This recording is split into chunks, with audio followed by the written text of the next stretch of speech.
Okay, so ready to dive into a career that's, well, pretty intense. Definitely not your average 9 to 5, that's for sure. We're talking about becoming a victim support officer. A job where the impact goes way beyond just, clocking in and clocking out. And thanks to RoleCatcher, we've got some awesome resources to break it all down.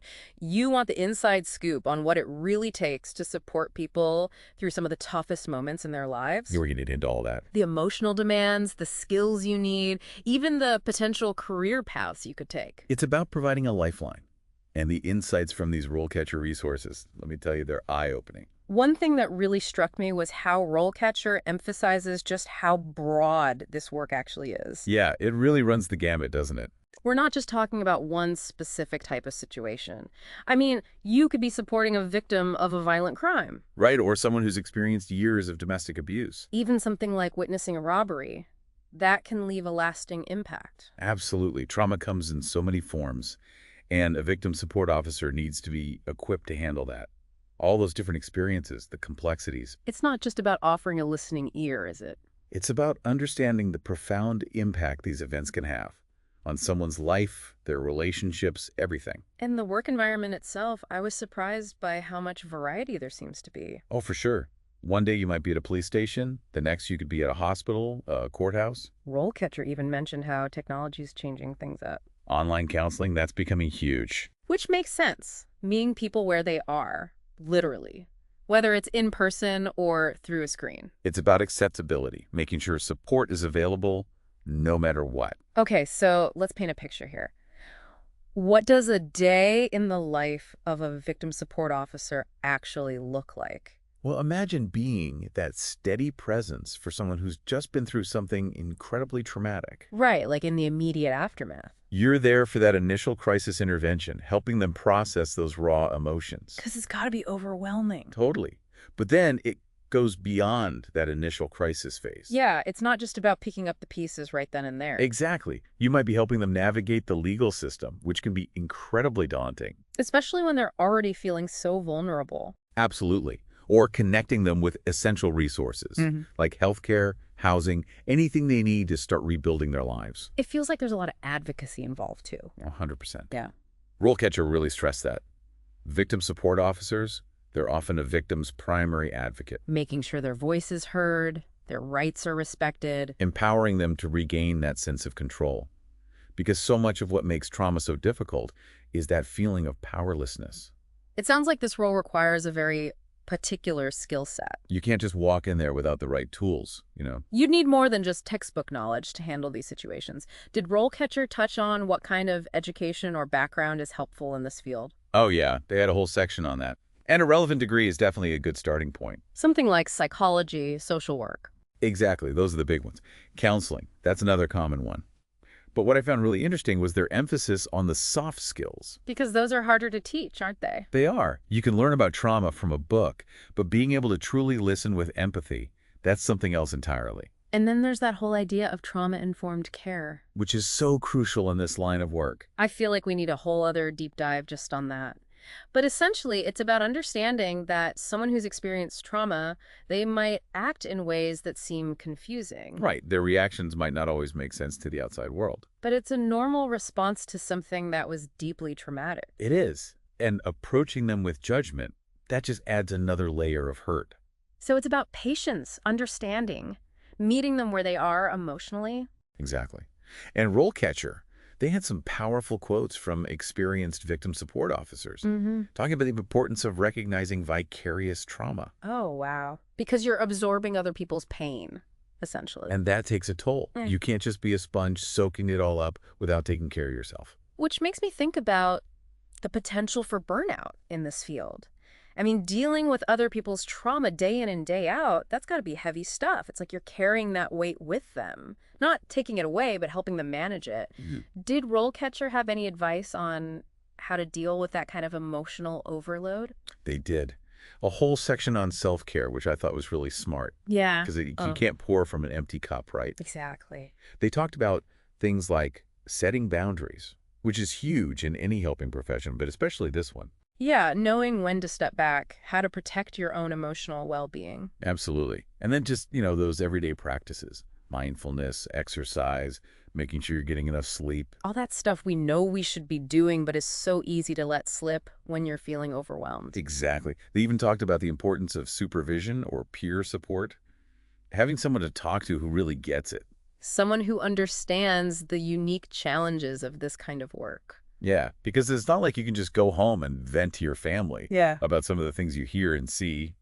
Right. It's not your typical water cooler conversation. Exactly. So having that outlet, that safe space to process those experiences, it's crucial. It makes you think about the kind of person who's drawn to this line of work in the first place. Like, what are those inherent qualities that make someone a good fit for this kind of role? Well, empathy, obviously, that's a big one. Yeah. You gotta have a big heart, be able to put yourself in other people's shoes. And not just empathize, but actually be able to handle those really heavy emotions without getting totally overwhelmed yourself. Resilience, that's another one RoleCatcher highlighted. Being able to bounce back from those tough days, those cases that really stay with you. Because there are going to be a lot of those, I imagine. Oh, yeah, for sure. It's not always easy, this work. It can be really draining, both emotionally and mentally. But at the same time, it must be incredibly rewarding, knowing that you're making a real difference in people's lives. Absolutely. And that sense of purpose, that drive to advocate for those who might not have a voice, that's what keeps a lot of victim support officers going. It's like a calling, almost. It is for a lot of people. Yeah. But even with all the passion in the world, there are still going to be those days, the hair-pulling moments, the situations where you just don't know what to do. Every job has those, right? But in this field, the stakes just feel so much higher. They are. And RoleCatcher actually shared some great advice from a seasoned victim support officer on that. She said something like, "You're not there to fix their problems. You're there to walk beside them as they find their own strength." Ooh, I like that. It's about empowerment, not rescuing. Exactly. And that can be tough because you want to swoop in and make it all better, but ultimately, that's not helpful. They need to find their own way through it. They do.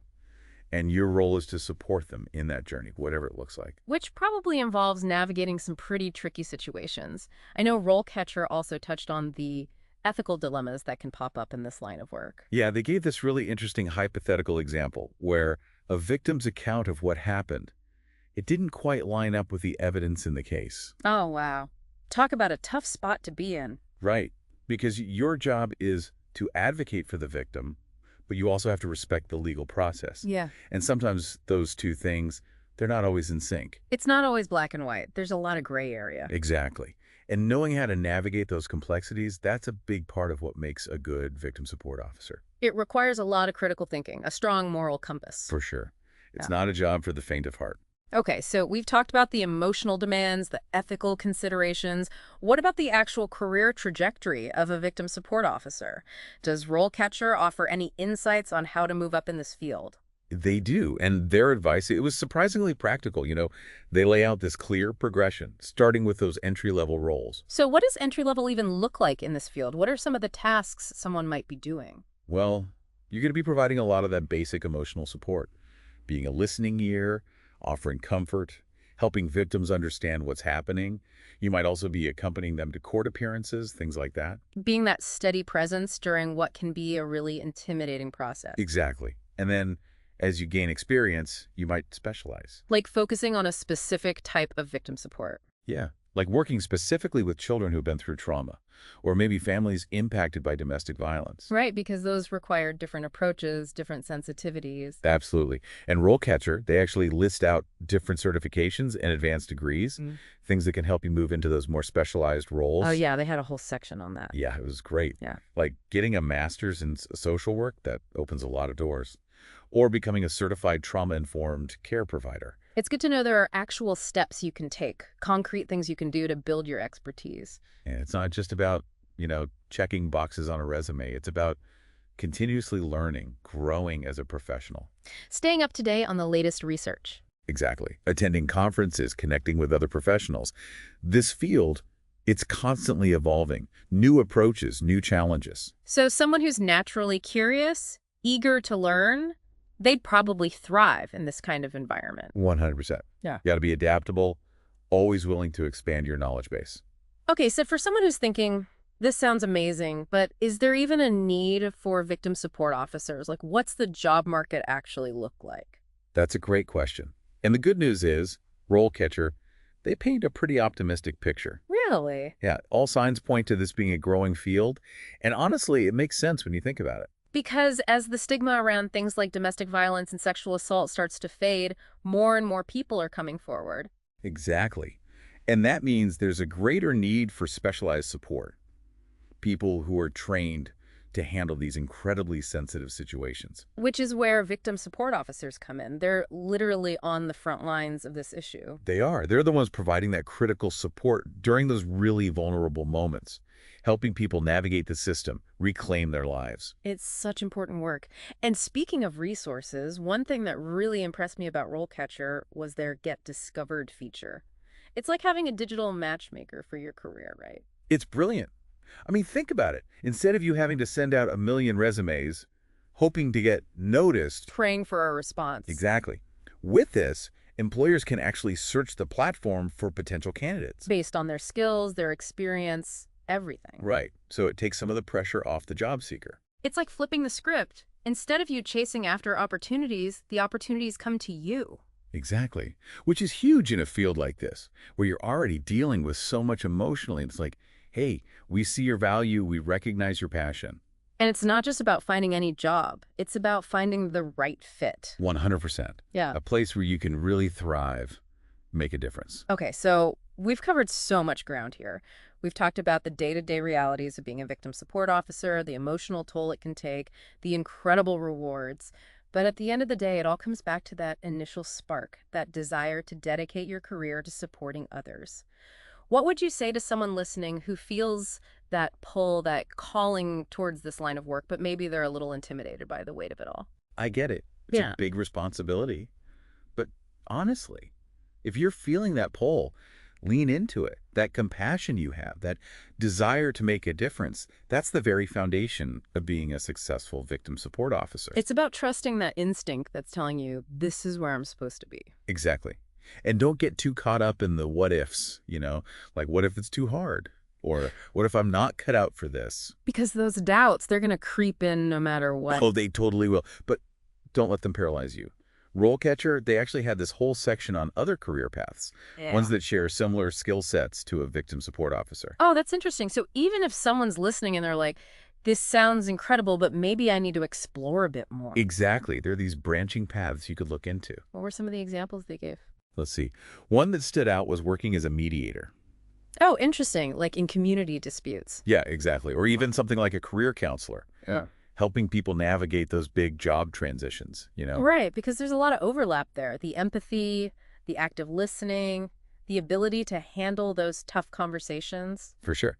And it just goes to show the skills you develop in a role like this, they're transferable. They're valuable in so many different settings. It's like when one door closes, another one opens. Or maybe in this case, it's more like when one path calls to you, be open to exploring the entire forest. I love that. And speaking of exploring, one thing that really resonated with me from RoleCatcher was their focus on, the power of community, connecting with other people in this field. Because even though the work itself is about supporting others, it doesn't mean you have to go it alone.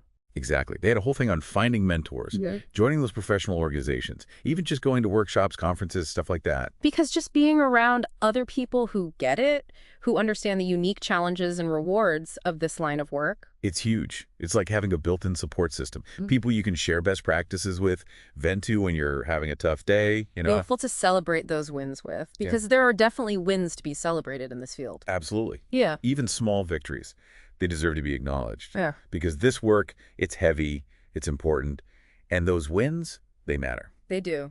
Okay, so as we wrap up this deep dive into the world of a victim support officer, what's the one thing you want our listeners to walk away with? That nugget of wisdom that they can carry with them, whether they decide to pursue this path or not? For me, it all comes down to this. The work of a victim support officer, it's not for everyone. It takes a special kind of person to do this day in and day out. Someone with a lot of empathy, a lot of resilience. Exactly. But for those who are called to it, the impact you can have, it's immeasurable.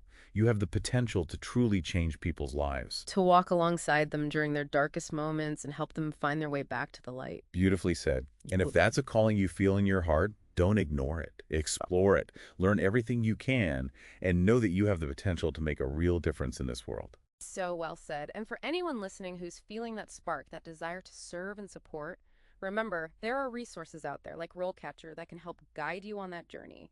So until next time, keep exploring, keep learning, and keep diving deep into the things that matter most to you.